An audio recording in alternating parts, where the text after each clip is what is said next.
¿Cómo está viendo hoy América Latina y el Caribe? ¿Cómo está viendo los temas de integración? Vamos a ver, yo tiendo a ser muy rigurosa con las amistades, con la familia, la gente que más aprecio. Y esa regla también la aplico a nuestra región. Es la región que me es cercana, es mi región. Y tiendo a ser muy rigurosa en los juicios que emito sobre América Latina. Y entonces siempre busco, digamos, recurro a una figura literaria que es del escritor mexicano, eh, eh, ahora se me fue el nombre, el que escribió El espejo enterrado, uno de los mejores ensayos. Y básicamente lo que él dijo acerca de América Latina con ocasión los 500 años del encuentro de las culturas, básicamente presentaba a América Latina, lo comparaba con un edificio por donde él transitaba de manera cotidiana en la Ciudad de México, que era un edificio que no terminaba nunca de construirse, pero no eso es porque lo están remodelando cada vez más y más bonito, sino un edificio simplemente que era una obra inacabada. Y entonces, él básicamente lo que dice es, América Latina es una obra inacabada, algo que nunca termina, con más cabos sueltos que atados. Y esa es un poco la sensación, digamos, que a mí me alcanza con respecto a América Latina. Creo que hay más sombras que luces y que entonces nos deja una especie de sensación de oportunidades perdidas.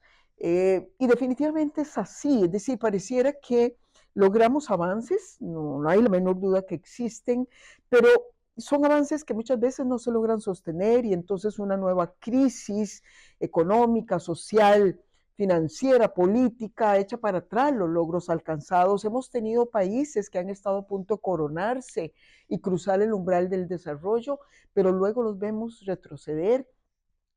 No años, sino décadas en muchas ocasiones. Entonces sí creo que América Latina, y además, vaya, cuando lo comparamos con otros países que han logrado, por ejemplo, cerrar brechas de ingresos per cápita con respecto a los países más desarrollados, como fueron los países asiáticos, lo hacen de manera más veloz, nos pasan a nosotros y nosotros nos vamos quedando siempre rezagados.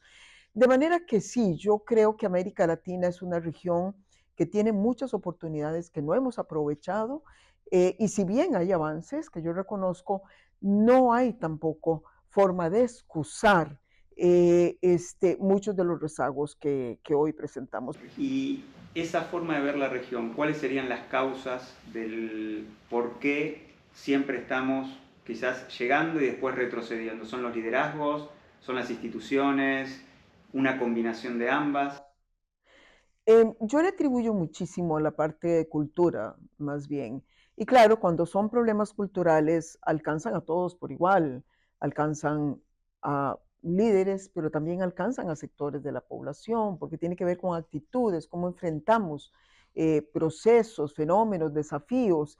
Y me parece que parte de esa cultura nos hace ser personas mucho más preocupadas por el plano inmediato que por los esfuerzos largos y sostenidos, esa carencia de visión estratégica, ese comprender de que nada sale de la noche a la mañana, que con impaciencia no logramos nada, sino que es necesario mantener método, constancia en lo que hacemos y mirar de nuevo con visión estratégica. No ayuda en esto, ciertamente, también el diseño de nuestros sistemas políticos. El presidencialismo es un sistema, primero, que queda muy atrapado en profundas contradicciones, porque el que gana y los que pierden disputan al que gana con tal de poder ganar en las próximas elecciones. No hay pactos, no hay acuerdos tan fáciles como en el sistema parlamentario y por otro lado tiene plazos fatales, muchas veces muy cortos, y entonces pareciera que en cada nuevo ciclo electoral tenemos que reinventar muchas de las políticas que ya están en marcha. Entonces yo creo que es una combinación de diseños institucionales, sin duda, pero también mucho de una cultura que busca más trabajar con el inmediatismo, con la prisa de querer el resultado inmediato, sacrificando esos procesos que son los únicos que nos pueden permitir entrarle fuerte a los problemas estructurales que generan lastre a nuestro desarrollo. De ahí que sí, que hayan muchas cosas que hemos hecho, pero seguimos arrastrando esos faltantes de tipo estructural que no logramos resolver. Vinculada a esa inmediatez que hoy estamos viviendo en todos los países del mundo, especialmente en América Latina y el Caribe, y que tienen que ver con los avances tecnológicos, pero también con las brechas digitales que tenemos en nuestra región, y quizás el uso hasta de las redes sociales, etcétera, que exigen muchas veces a las políticas, a los decisores de políticas públicas, tener que tomar decisiones inmediatas basadas en una opinión generalizada que se puede dar en las redes sociales o algo por el estilo. ¿Cómo ves eso? ¿Eso tiene un futuro? Vos has vivido siendo presidenta en un momento donde quizás las redes sociales no eran, Estaban empezando apenas. estaban empezando y no, de alguna manera no hacían que muchas de las decisiones se tomaran viendo en lo inmediato, ¿no? Ujú. ¿Eso afecta hoy la política pública? ¿La puede mejorar? Sí, yo creo que como todo, las tecnologías tienen muchas posibilidades para potenciar procesos virtuosos, pero también, por supuesto, pueden ser utilizadas y propician también procesos más bien defectuosos. Y yo creo que en eso las redes sociales son un clarísimo ejemplo. Em, mm, por un lado, tiene, digamos, la gran virtud de que, a diferencia de la intermediación que antes hacían los medios de comunicación, uno puede tener la posibilidad de estar constantemente captando las preocupaciones de la gente. En ese sentido, es un termómetro fabuloso que tienen los tomadores de decisión hoy que antes no existía, porque además se puede segmentar por edades, por regiones, etcétera, etcétera. Entonces yo creo que desde el punto de vista, digamos, de la información que provee y si se estudia sistemáticamente, es un insumo fundamental para tomar decisiones.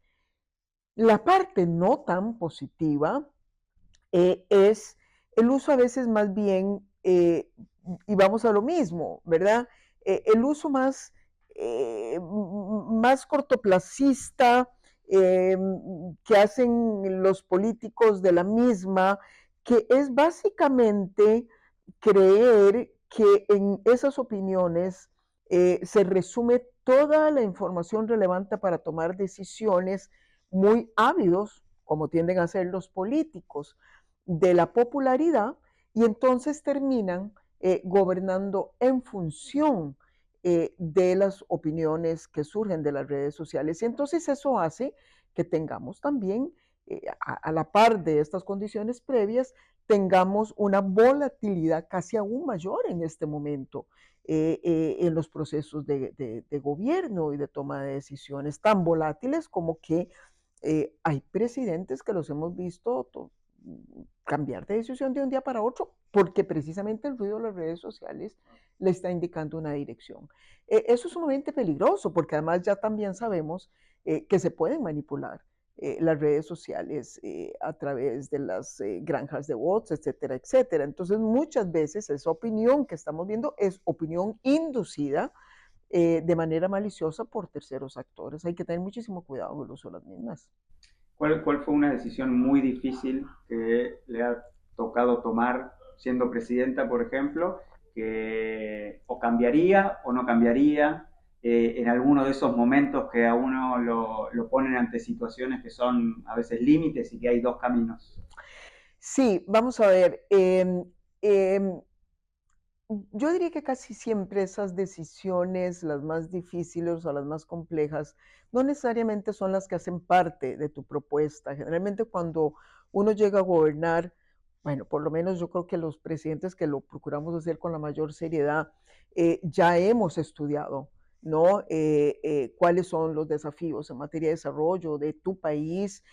Ya hemos congregado opinión de los mejores expertos para que nos ayuden a trazar la hoja de ruta. Ya nos hemos fijado objetivos, metas con fechas, con recursos, con responsables. Llegamos muy preparados a hacerlo. Pero la política es contingencia permanente.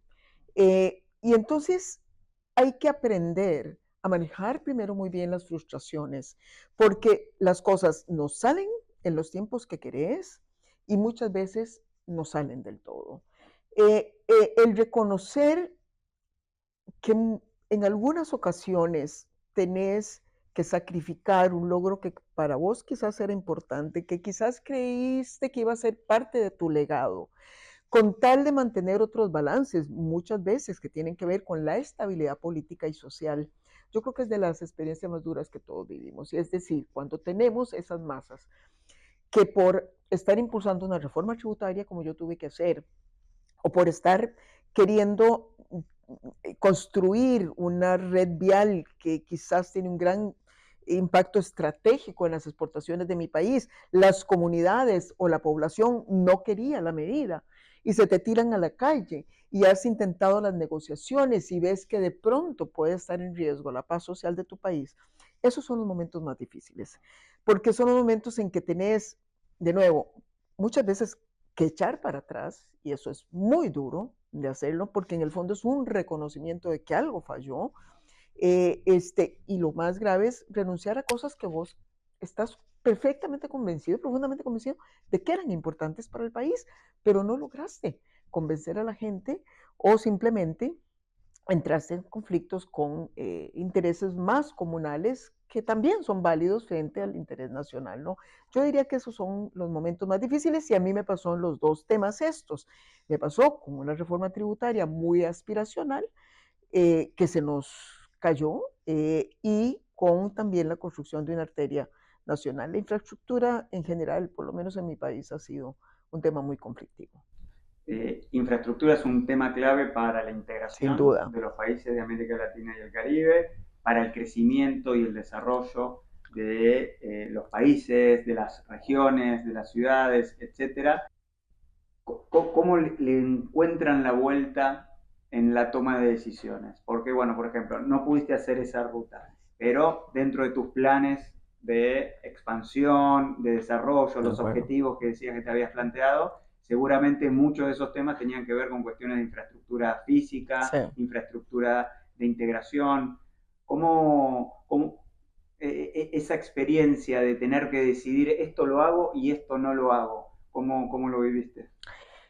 Sí, bueno, de nuevo es muy difícil porque además recuerdo con cuánta facilidad, estando uno en medio de una situación de estas tan tensas, los periodistas te preguntaban de una vez, ¿y cuál es el escenario B?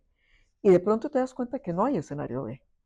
Eh, este, y vaya, es muy difícil aceptar esos escenarios B, digamos, en los temas fiscales, claramente tuvimos que optar por recurrir a endeudamiento.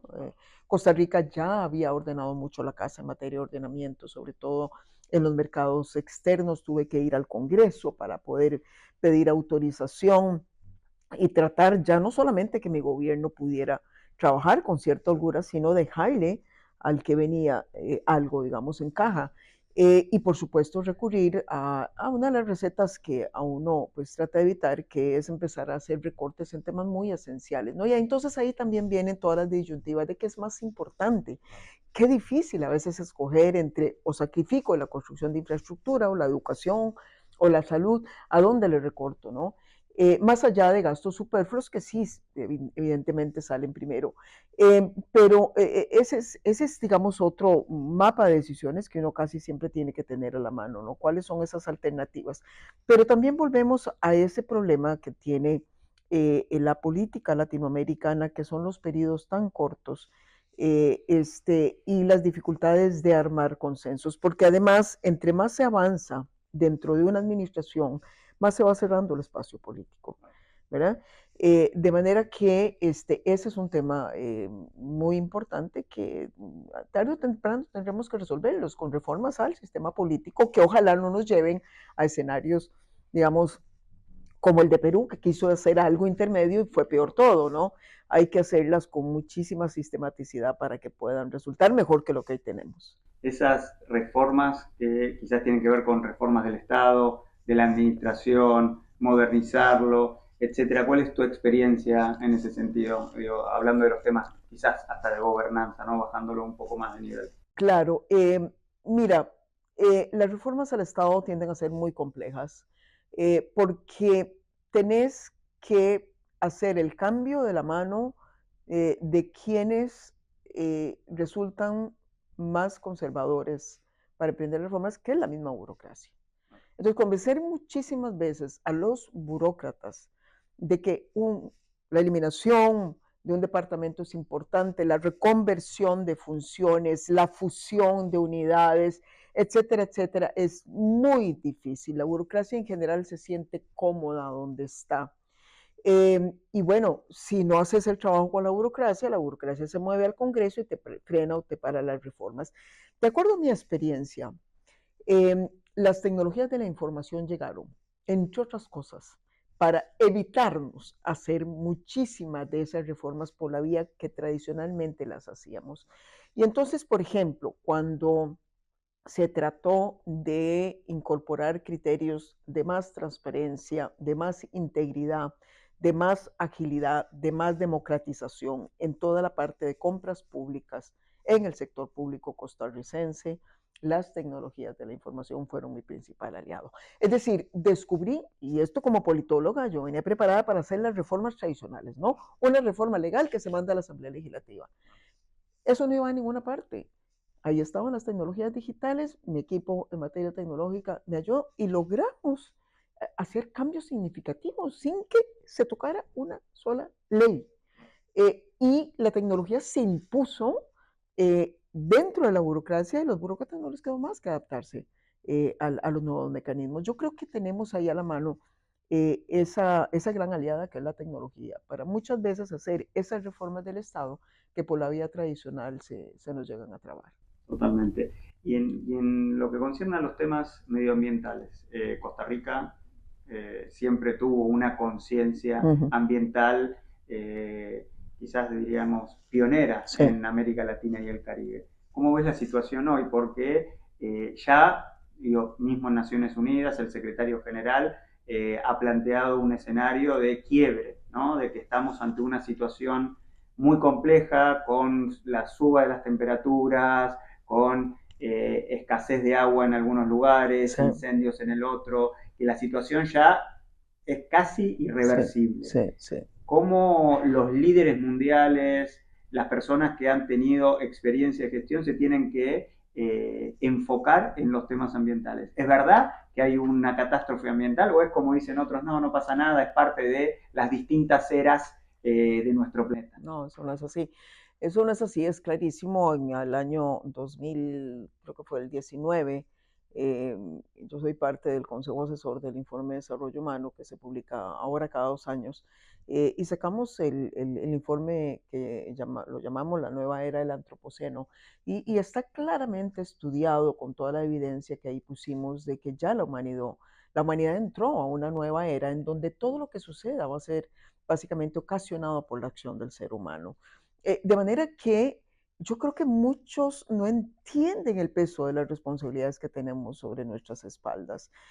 Somos los únicos, esta especie que está aquí, que somos los seres humanos, somos los llamados a actuar. Ya los procesos están, muchos de ellos decantados, y entonces tenemos que empezar a corregir. Eh, en el caso, obviamente, de Costa Rica, yo me siento muy afortunada porque de alguna manera, cuando ya llego a gobernar, soy heredera de un legado que venía de mucho atrás, de gente que tuvo la visión para hacerlo en su momento, cuando ni siquiera el mundo estaba discutiendo estos temas. ¿Por qué eso sucedió? Bueno, ahí está su historia, pero lo importante fue que lo hicimos como a tiempos, estamos hablando de los años 60 del siglo pasado, y logramos que un país que tenía las más altas tasas de deforestación lograra recuperar cobertura boscosa a una velocidad tal que prácticamente 3, 4 décadas después ya estábamos punteando como uno de los países más verdes de la región y ahora a nivel global. Eso de alguna manera sentó las bases de una conciencia ecológica en el país que nos facilitó también medidas que posiblemente hoy serían muy difíciles de tomar. Por ejemplo, impuestos a los combustibles muy tempranamente, ¿no? Para poder invertir esos recursos en también compra, digamos, de oxígeno, siembra de oxígeno a través de árboles y creación de bosques.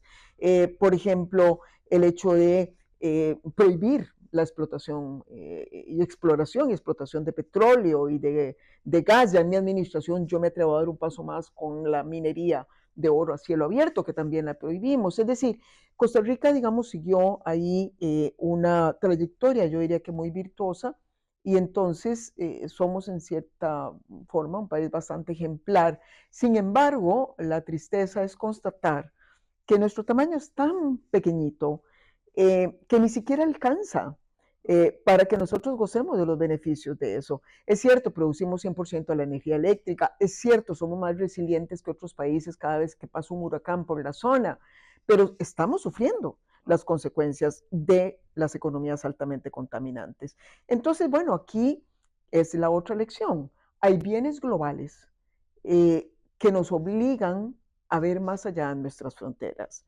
Y tenemos que empezar a pensar el diseño de políticas públicas, el financiamiento de las políticas públicas con esos lentes, no solamente de una solidaridad que ya o sea, convoca a toda la humanidad, sino también con esa perspectiva regional, porque si un país lo hace bien, pero el de a la par no lo hace bien, pues casi queda igual, ¿no? El río se contamina, el aire también se contamina, la biodiversidad se ve afectada.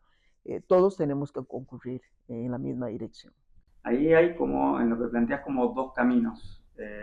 Uno que puede ser que los estados nacionales de los distintos países Sí, se pongan de acuerdo en determinados tipos de políticas, pero hoy también sabemos que en las ciudades de América Latina y el Caribe son altamente urbanizadas y que en el 2050 el 90% de la así es. población seguramente va a estar viviendo en ciudades. Quizás puede haber un espacio en que las ciudades de la región se pongan de acuerdo para tomar determinado tipo de decisiones, porque al fin y al cabo son las unidades administrativas más pequeñas que están en Sí, contacto directo con los ciudadanos. sí. ¿Vos ves posible eso o necesitamos un acuerdo más multiestado? Yo creo que las dos cosas son importantes, ¿verdad? Porque yo creo que los acuerdos multiestado pueden, vamos a ver, parte de los problemas que se tienen cuando se habla de cómo financiar los bienes globales o regionales o aspectos que son común es precisamente, y vos sabes mejor que yo porque estás en un banco, ¿no? Es quienes asumen los compromisos, quienes responden por ello, y casi siempre son los gobiernos nacionales. Entonces, salvo que hayan reformas que faciliten también la colocación de fondos, el establecimiento de convenios, mecanismos, préstamos, etcétera, con gobiernos locales, seguimos limitando a los gobiernos nacionales. Algunos son proveedores de servicios que son claves. Algunos tienen la regulación, por ejemplo, del transporte público, que es fundamental. A veces no es la ciudad, sino que es el Estado-Nación. Entonces, dependiendo, yo sí creo que se requieren las dos. Eh, Sin embargo, creo que se puede avanzar mucho en una relación horizontal entre los gobiernos locales. Tienen varias ventajas frente al gobierno nacional, volviendo un poco al inicio de mi intervención. Primero, tienden a veces a tener periodos de gobiernos más extensos. Segundo, están mucho más cerca al ciudadano que los gobiernos nacionales. Y tercero, tienden a estar menos impregnados de ideología. Y entonces la aproximación a la solución de los problemas es mucho más pragmático. Y entonces yo creo que ahí podemos encontrar mayores convergencias como para que puedan trabajar. Pero además también tenemos zonas que no sé, son las ciudades, pero que son muy importantes y estratégicas, como por ejemplo la Amazonia, en donde prácticamente confluyen, creo que son 6 o 5 países, y en este momento, muchos datos nos están diciendo que la Amazonia está poniendo en riesgo temas de cambio climático y que la Amazonia se ha convertido, además, en uno de los espacios más peligrosos desde el punto de vista de la operación del crimen organizado. Bueno, no vamos a poder resolver esos temas en ese espacio tan importante, sino de nuevo buscamos mecanismos en donde concurran más de un gobierno resolviendo temas de índole más regional. Eso nos lleva quizás a temas también de, te diría hasta de justicia, no justicia ambiental, sino también de justicia social, ¿no? El tema del desarrollo de las personas, sabemos que en América Latina y el Caribe una parte muy importante de la población vive en condiciones de pobreza y que hay acciones, por ejemplo, en el G20 Sí. actualmente que están tratando de por un lado, ver la reforma de los organismos multilaterales, pero por el otro lado, también de implantar algunas ideas para llegar a hambre cero, etc. Las cuestiones de pobreza, ¿cómo deberían calzar en esta agenda? ¿Deberían ser puestas primero que las cuestiones ambientales? ¿Cómo se hace para hacer este equilibrio, ¿no? Cuando uno gobierna? De que todo es acuciante, ¿no? La pobreza es muy Sí, importante, las cuestiones ambientales, las cuestiones de infraestructura, las cuestiones que tienen que ver con el financiamiento, esa magia que tienen claro, que hacer los claro. gobernantes, ¿cómo lo logramos? Sí, vamos a ver, yo creo que cada vez avanzamos más hacia, es fácil decirlo, y yo siempre lo digo porque además a mí me ha tocado escribir sobre algunos temas y yo digo que siempre es mucho más fácil escribirlo, decirlo, que implantarlo, precisamente por la forma en que están diseñadas las administraciones. Por ejemplo, cuando hablamos de la necesidad de abordar los problemas de manera integral. Eso suena maravilloso y suena facilísimo hacerlo. Vaya usted a implementar una política con una visión integral y cuando se da cuenta tiene como 3 mesas de estas con funcionarios que tienen que ver con la posibilidad de esa integralidad. ¿Y cómo pone usted de acuerdo a esos funcionarios si vienen de distintos regímenes, de instituciones, con presupuestos diferentes? Es una locura, es una locura. Yo creo que mientras llegamos a diseñar nuevas formas de administraciones, me parece que lo mejor hasta lo que yo he visto ahora es tratar de operar en el terreno, que el terreno se convierta, el territorio se convierta en el factor que convoca. Y a partir de ahí, con un gran poder que tenemos que asignarle a las administraciones locales, poder conseguir que se articulen las políticas públicas de manera que en lugar de competir entre ellas, puedan todas moverse en una especie de círculo virtuoso. Entonces, si la pobreza tiene que estar en el centro, cualquier prioridad de un gobierno, porque ese es un tema de dignidad humana. Entonces, vamos a ver, entonces aquí la pregunta es, bueno, vamos a combatir la pobreza en una zona, como nos pasó en Costa Rica, en una zona que está protegida. Porque empezamos a poner los mapas de protección y los mapas de pobreza se calzaban. Y entonces nos dimos cuenta que la protección era una protección que había ido más allá de lo razonable, que podíamos encontrar formas de desarrollo de actividades económicas de las cuales se beneficiaran las poblaciones sin que fuesen invasivas de la biodiversidad o que la destruyeran. Todo lo contrario, que cómo generar riqueza más bien de esa protección ambiental. Y si abordamos así las cosas, empezamos a ver que no necesariamente hay que sacrificar crecimiento económico para proteger, que no necesariamente hay que esperar a que haya crecimiento económico para distribuir. Y nos vamos dando cuenta que se pueden crear círculos virtuosos en donde por lo menos las principales preocupaciones del desarrollo puedan conjugarse y no más bien competir entre ellas. Excelente. Y en materia de igualdad de género, a vos que te ha tocado ser la primera mujer presidenta de tu país, que has roto el techo de cristal muchísimo antes que otras mujeres y has abierto camino también a que otras mujeres en la región se animen a ocupar posiciones de poder, que sepan que se puede, etcétera. ¿Cómo ves hoy la situación? Porque si bien ha habido grandes avances, todavía falta. Hemos visto en los congresos, en las Naciones Unidas, en las representaciones políticas, empresariales, que todavía se dice mucho sobre el acceso, pero que todavía no se logra. ¿Qué necesitamos hacer para que podamos avanzar en esa agenda? Eh, sí, hace falta, vamos a ver, no hace falta muchas cosas, porque en realidad es casi todo lo contrario. Cuando nosotros vemos los avances que han habido en materia de equidad a favor de la mujer, vemos que ya existen prácticamente leyes en casi todos los países, existen tratados que han sido adoptados, hay más asignación de recursos, eh, hay esfuerzos de capacitación, de concienciación, etcétera. Pero entonces, ¿qué es lo que falta? Y lo que está faltando es lo más difícil de cambiar, porque es un elemento intangible. No logramos tocarlo, no logramos asirlo, y no todo el mundo lo siente, solo lo siente quizás ese 50% de la población que es mujer, que son los prejuicios. De acuerdo a uno de los informes de desarrollo humano que publicamos sobre las desigualdades, le dedicamos un buen espacio, obviamente, a las desigualdades por razones de género, y fue cuando lanzamos una sugerencia a la encuesta global de valores de poder medir esos sesgos que existen en la población, y los resultados fueron devastadores. Solamente 1 de cada 10 ciudadanos en el mundo, más o menos representando el 80%, 85% de la población, 1 de 10 está libre de prejuicios, sea hombre o sea mujer. Cuando se le pregunta a la gente quién hace mejor líder político, 50% de la gente sigue diciendo que los hombres. Cuando se le pregunta quién hace mejor líder corporativo, 40% de la gente sigue diciendo que los hombres, y 25% de la gente sigue diciendo que el esposo tiene derecho a pegarle a la mujer. Entonces, cuando vemos eso, entendemos la magnitud del problema. Estamos muy lejos de poder resolverlo.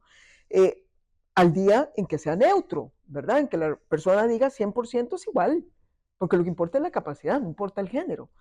Estamos muy lejos de conseguirlo. Y entonces esa es la razón de por qué, a pesar de las normas que hemos aprobado, las instituciones que hemos creado, sigue siendo tan difícil, porque la gente no asume el cambio. ¿Qué hacer frente a eso? Pues educar, educar en la familia, educar en la escuela, apostar a que esas nuevas generaciones vayan avanzando con menos prejuicios, tratar de apostar y seguir apostando a espacios diversos, ahí donde no hay mujeres, meterla para que la gente entienda que ganan, que todo el mundo gana con esa diversidad, ¿no? Y por supuesto seguir llevando mujeres a espacios donde nunca han llegado, porque ese efecto demostrativo sin duda también genera muchos cambios a favor. Si tuviera que decir dónde me gustaría que estuviera la región en el año 2050, ¿qué dirías? Bueno, yo diría que cero pobreza extrema. Ojalá pobreza que no suba de 2 dígitos, con muchas mayores mujeres gobernando de nuevo nuestra región, y más congresos como ya existen 5 o 4 paritarios, y una región que haya logrado sobre todo dinamizar el crecimiento económico a partir de las oportunidades que se dé a sí misma para integrarse entre sí. Si logramos que exista esa conciencia de que podemos convertirnos en una gran plataforma logística, proveedora de recursos naturales a partir de condiciones importantes, una plataforma dinámica, exportadora de servicios, en donde los muchachos, en lugar de exportar a los muchachos, exportemos el producto competitivo de su trabajo, yo me sentiría que Carlos Fuentes, precisamente, tendría que reescribir ese capítulo de ese ensayo que escribió ya hace algunos años. Exacto. Bueno, muchísimas gracias. Ok, con mucho gusto.